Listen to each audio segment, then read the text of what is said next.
What is going on, everyone? James, Urban Bass Layers. We are out in the backyard today making a quick little video on bed fishing. And what I wanted to talk to you guys first about bed fishing would be some glasses. If you're going to go out bed fishing, get yourself some good glasses. These are just some Cast Kings that we got online for like 25 bucks. Amber lenses work really good. They're probably the best for bed fishing when you got like really clear water. If it's a little murky, you can get copper lenses, and those work really good.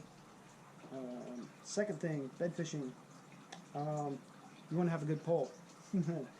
Last year, we were out at Clear Lake, and I was throwing this exact setup. It was a drop shot on my old ugly stick, and this thing's a wet noodle. I hooked into the biggest fish that I've ever hooked into out at Clear Lake, and I tried to pull it up out of the water.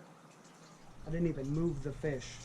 So I learned with that. So you want to have a really stout pole if you're going to go bed fishing. You want like a medium heavy or a heavy action pole. The pole I've been using this year is a Lose combo. It's a medium heavy action pole. It's a 610 and it's got a 7-1-1 gear ratio. What I like about the Lose with the 7-1-1s is you can bring in line faster, and when you're hooking into big fish, you want to get them in really quick. The best way to do that is to have a better reel with a lot more, what do you want to say here? I forgot the word I'm thinking for. It brings in more line faster for you. Sorry there, guys. I was at a Rancho Seco the other day. My neighbor gave me this pole the other day, and it's a Lama glass, and it's a little flimsy. It's alright. I think if I would have hooked into that big 8-pounder the other day on my loose pole, I would have had more control over it. And also, my other reel here is it's another Lose speed spool, and it's the same thing. It's a 7-1-1, and they bring in a lot of line. So when you hook into those big fish, you're pulling them in really quick. Little trick to this bait, a little Savage Gear that I caught that 8-pounder on. I got her to bite twice on this thing, and I put that little, it's a ball weight down in there.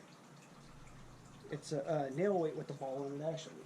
So the trick to that is when that's down there, it's clacking on those rocks. And it also keeps the bait down there, gets it down there faster and keeps it down there. And I had the snap swivel on, which it got bent out, but I still caught the fish. I don't really like using the snaps. I'm going to straight tie from now on, so I'm actually going to cut this off here in a minute. I don't want to risk losing a big fish because of my laziness, as you could say. So the number one bait that we have been catching bed fish on this year, if I can get this guy unhooked here, is just a little jig. And it's a ball head jig, and we've been using these little craw trailers if we want the crawdad presentation. And you can't get those. The other thing we've been using is these little Yamamoto twin tails. And we've been taking the twin tails and dipping them in the dip and glow. Gives it that little bit of the orange. You get that natural color. Sometimes it's better to use the natural colors. Some people would like to use, these once in a while.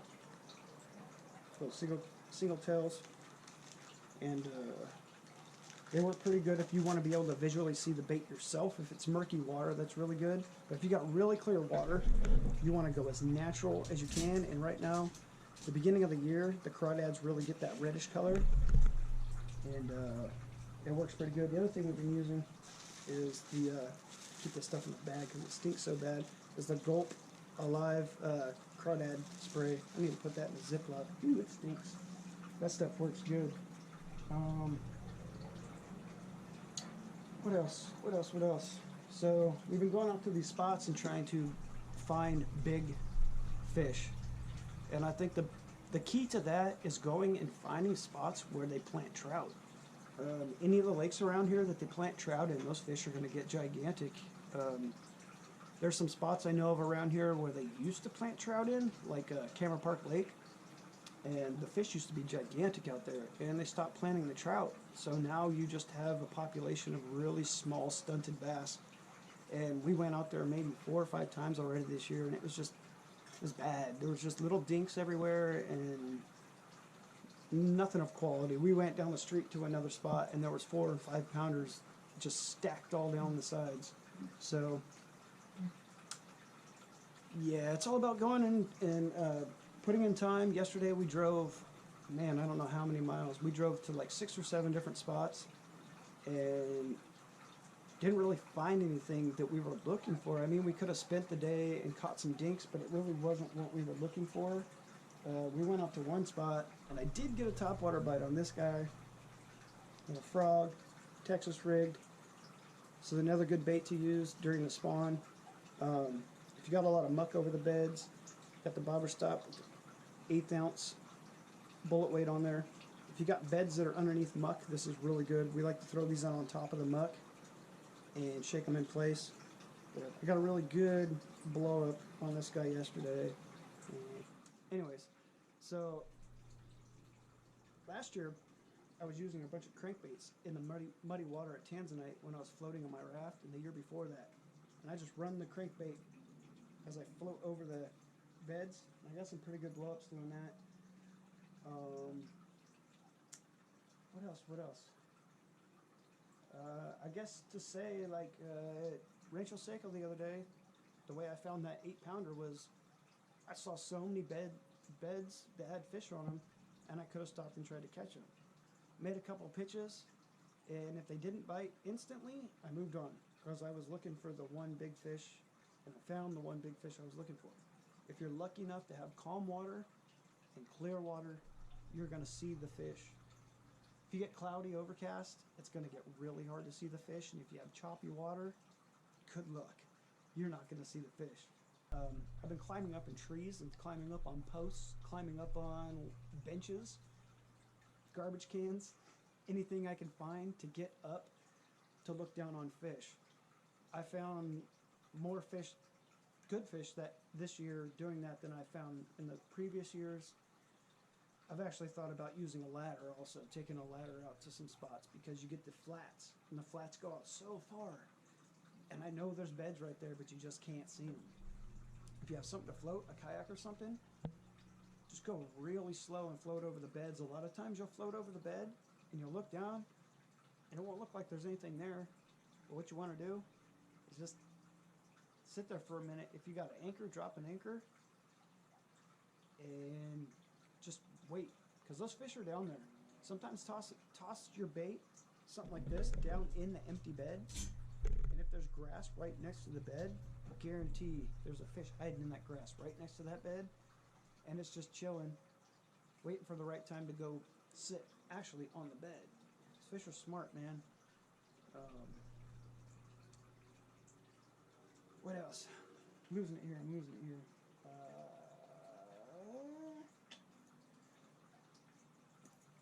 Gonna be trying to throw these guys on beds too, probably this year. These guys work pretty good. I've caught some good fish on this guy. As you can see, the head's just ripped off of that guy. I don't know. I think that's just about it with the bed fishing. A lot of people don't like bed fishing, as I mentioned in a couple videos before. If you're fishing for fish this time of year, they're in spawn mode. I don't know what to tell you. And people get mad that we catch fish or whatever and take them off beds. We're not throwing them in a live well and taking them down the lake like the guys do in the tournaments. And not just that, it's, you know, I see guys go out and they're specifically targeting the males. Some guys that were out at the spot we were at the other day, they had a big ice chest on their boat, and every fish they caught went in the ice chest. Is what it is. Every year, man, you just keep fishing, keep getting better, keep track of your fishing. Through my YouTube videos, I'm able to keep track of my fishing. I used to write everything down on a calendar, and I would literally write down every day I went fishing. I would write down the conditions, whether it was windy or not, what the temperature was, all that stuff. This time of year, with the barometric pressure and all that stuff, it's kind of important. Trying to learn the habits of the fish during the full moon, and if the moon's up or when it's down. And one thing that we learn that I noticed is when the moon's down, the fish are locked on the beds. If it makes any sense. Down, locked on. If the moon's up, they're up and off the beds. That's kind of how I see it in my head. So if the moon's up during the spawn, the fish are going to be out cruising. If the moon is down during the spawn, fish are going to be locked on the beds. And you guys, if you've been following the page for a while, you'll see most of my fish get caught when the moon is up, because that's when they're out cruising around. Anyways, don't forget you some glasses. Most important thing, man. If you don't have glasses, you can't see the fish. So many people I see, they just walk right by big old bass on beds, 4 or 5 pounders, 6 pounders, and they don't even know the fish is there. It's just waiting to be plucked out of the water. All you got to do is just put your bait in front of them and piss them off enough.